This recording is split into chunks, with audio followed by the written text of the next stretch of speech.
Les tensions entre Moscou et l'Occident continuent de monter. Washington promet une réponse sévère si les troupes russes pénètrent en Ukraine. Le nombre d'infections au Covid-19 augmente partout en Europe. Face à cela, comme dans d'autres pays, l'Allemagne pourrait rendre la vaccination obligatoire. Les hommages se multiplient après la mort de l'acteur français Gaspard Ulliel dans un accident de ski à seulement 37 ans.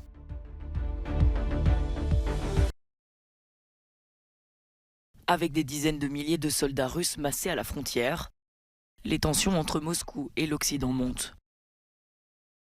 Joe Biden promet une réponse sévère si les troupes russes pénètrent en Ukraine. S'ils font ce dont ils sont capables avec les forces armées qu'ils ont massées à la frontière, ce serait un désastre pour la Russie d'envahir l'Ukraine. Nous et nos alliés sont prêts à imposer de lourdes sanctions et dommages sur la Russie et l'économie russe. Face à la montée de ces tensions, Emmanuel Macron a appelé l'Union européenne à élaborer rapidement un nouveau plan de sécurité. Il demande un dialogue franc avec la Russie. Ces prochaines semaines doivent nous conduire à faire aboutir une proposition européenne bâtissant un nouvel ordre de sécurité et de stabilité. Nous devons le construire entre Européens, puis le partager avec nos alliés dans le cadre de l'OTAN. Et ensuite, le proposer à la négociation à la Russie. Selon son homologue allemand, après des années de tensions croissantes, garder le silence n'est pas une option raisonnable.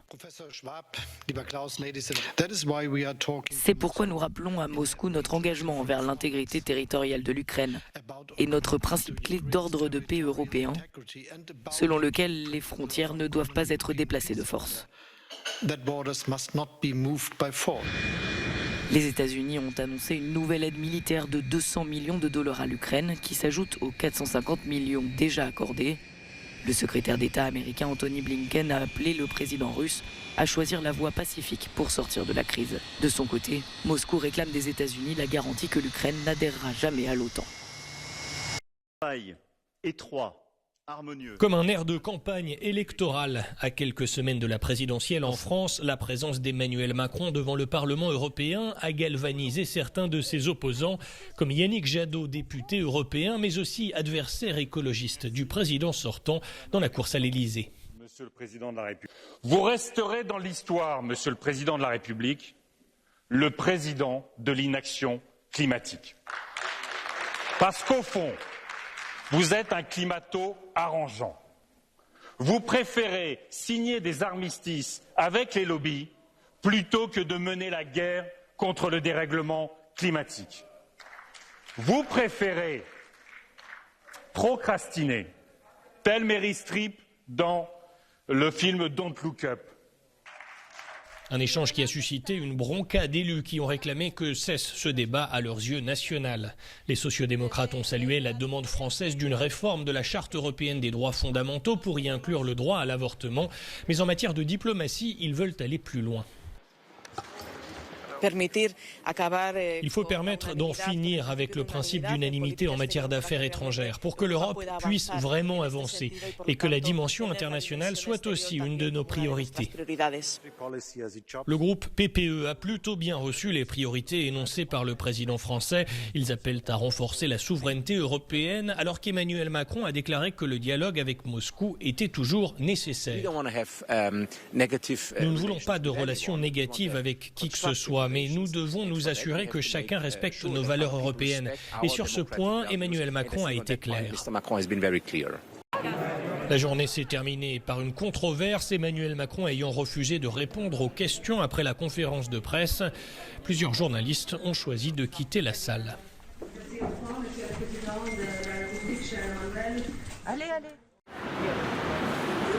Alors que l'Allemagne atteint pour la première fois les 100 000 nouveaux cas de Covid-19 en une journée, les files d'attente s'allongent dans les centres de dépistage. Les Berlinois doivent parfois attendre 1 heure avant de se faire tester. Le ministre de la Santé a réitéré sa volonté d'introduire la vaccination obligatoire dans le pays, une mesure qui pourrait entrer en vigueur au printemps. Au Royaume-Uni, le gouvernement va lever les restrictions sanitaires dès la semaine prochaine. Mais le secrétaire d'État à la Santé a rappelé que la crise sanitaire n'était pas terminée. Nous devons apprendre à vivre avec le Covid de la même manière que nous avons appris à vivre avec la grippe. En Europe de l'Est également, le nombre de contaminations au Covid augmente. La Roumanie, l'un des pays les moins vaccinés de l'Union européenne, a subi un nombre d'infections record pour la deuxième journée consécutive. Il y a très peu de monde au centre de vaccination. C'est peut-être à cause du manque de politique du gouvernement. La population n'est pas assez mobilisée. Je ne sais pas vraiment pourquoi il y a si peu de gens ici. Mais avec ces influenceurs anti-vaccination, ça a peut-être cet effet-là. Enfin, en Pologne, les personnels de santé se disent épuisés et surmenés. Ils craignent que les hôpitaux ne soient pas préparés à une nouvelle vague. Selon les autorités sanitaires, le nombre d'infections pourrait doubler la semaine prochaine.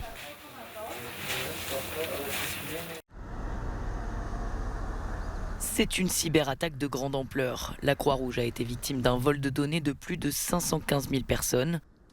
Pour l'instant, rien n'indique que les informations aient été divulguées ou partagées publiquement. Le comité international de la Croix-Rouge s'est dit prêt à dialoguer avec les hackers pour leur expliquer la portée de leurs gestes. En effet, ces données sensibles concernent des personnes vulnérables séparées de leur famille en raison de conflits ou de catastrophes, de personnes disparues ou en détention. Ces informations permettent parfois d'aider ces individus. Chaque jour, la Croix-Rouge réunit en moyenne 12 personnes disparues avec leur famille. Le cinéma français est en deuil après la disparition de Gaspard Ulliel, décédé dans un accident de ski à seulement 37 ans. César du meilleur espoir masculin en 2005 pour son rôle dans Un long dimanche de fiançailles. Il avait obtenu 12 ans plus tard le César du meilleur acteur pour son interprétation dans Juste la fin du monde, où il jouait un écrivain confronté à une mort imminente. Un rôle qui semble aujourd'hui prémonitoire. Le réalisateur québécois du film, Xavier Dolan, a fait part de son immense douleur. L'hommage également du Premier ministre. Gaspard Ulliel a grandi avec le cinéma et le cinéma a grandi avec lui. Il s'aimait éperdument, souligne Jean Castex. Les professionnels du cinéma saluent le talent de celui qui était aussi l'égérie de Chanel. Il était en pleine ascension, il avait encore beaucoup de choses à faire. On le voyait à la télévision, son physique magnifique dans la publicité pour Bleu de Chanel, si je me souviens bien. Voilà, c'est un choc pour tout le monde parce que c'était un acteur qui était très aimé dans la profession. Gaspard Ulliel a été déclaré mort mercredi après-midi à l'hôpital de Grenoble, où il avait été transporté inconscient par hélicoptère après un accident de ski survenu la veille dans la station de La Rosière en Savoie. Une collision avec un autre skieur au croisement de deux pistes bleues sur une zone qui n'est pas considérée comme accidentogène. Gaspard Ulliel ne portait pas de casque. Une enquête a été ouverte pour déterminer les circonstances de ce drame. C'est une exposition d'un nouveau genre organisée par la Serpentine Galerie de Londres avec l'artiste protéiforme Brian Donnelly, plus connu sous le nom de KAWS, K-A-W-S. Grâce à une application, les visiteurs peuvent vivre une expérience immersive en se promenant à l'extérieur et dans la galerie, en découvrant au fur et à mesure ses œuvres en réalité augmentée. Lorsque le monde s'est arrêté, j'ai eu une sorte d'exutoire créatif. Je voulais que les gens puissent voir et expérimenter les œuvres que je réalisais dans ma chambre. Mais la façon dont je travaille avec les pièces de réalité augmentée est la même que celle dont je travaille avec ma fonderie de bronze, en travaillant sur toutes sortes de surfaces et de volumes. Je pense donc que c'est juste un point de départ. Mais il ne s'agit pas ici seulement d'une exposition physique en réalité augmentée. En parallèle, une réplique virtuelle du musée londonien et son exposition apparaissent sur Fortnite, le jeu vidéo aux centaines de millions de joueurs. Il est intéressant de réunir toutes ces sphères à travers l'exposition, à travers l'espace de la galerie, virtuelle et physique.